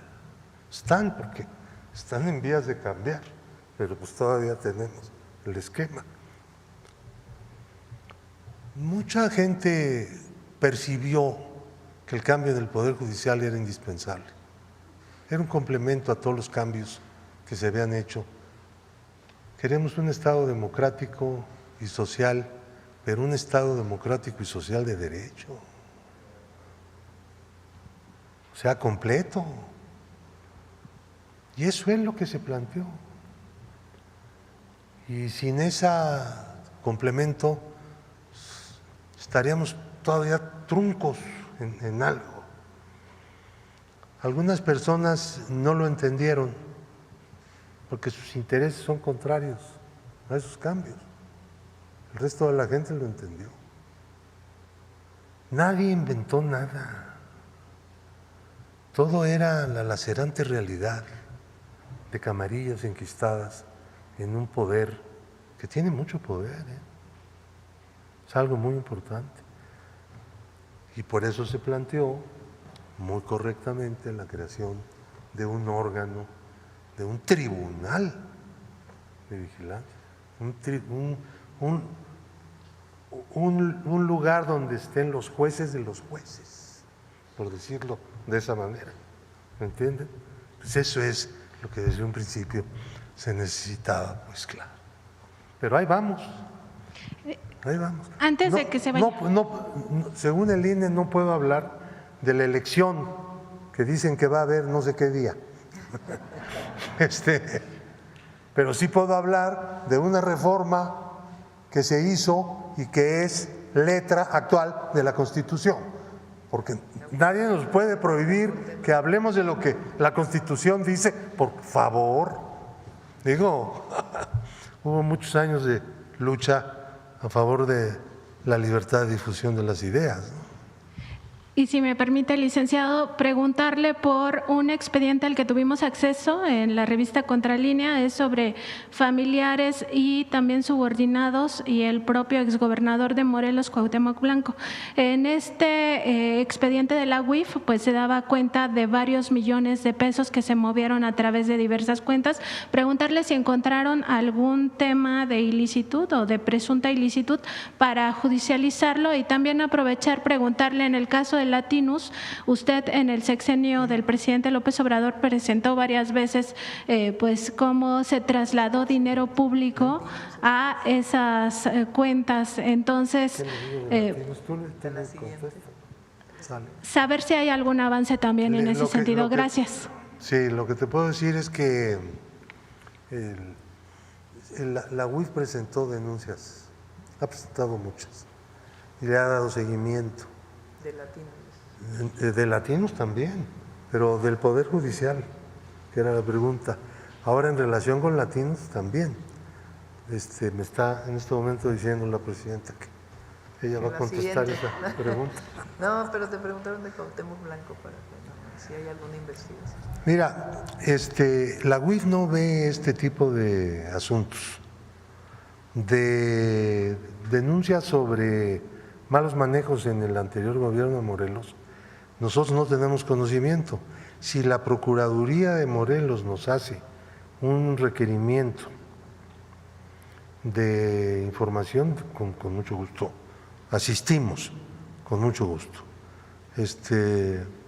Pero así están las cosas. Gracias. Finalmente, presidenta, si se haría un llamado al Senado de la República para precisamente no estar obstaculizando estas reformas, ahora que tenemos el plan C, ya es momento de combatir el lavado de dinero, como decía el licenciado Pablo Gómez. No creo que estén obstaculizando, más bien han tenido otras prioridades, pero sí es prioridad, y con las nuevas reformas que se van a enviar vinculadas con la reforma al Poder Judicial, pues es indispensable que no haya impunidad. Nosotros no vamos a proteger a nadie cuando hay un delito. Y es lo que le pedimos a la Fiscalía. Se tiene que actuar siempre. Ni tampoco vamos a perseguir a nadie por razones políticas, no. La Fiscalía hace su trabajo y tiene que dar resultados en delitos relacionados con corrupción, delitos de delincuencia organizada u otros delitos federales, el caso de la Fiscalía General de la República. Y las fiscalías estatales igual, en lo que les corresponde. Cuando hablamos de cero impunidad, es cero impunidad para cualquier delito. Gracias, presidenta. Ahora sí, vámonos. Muchas gracias.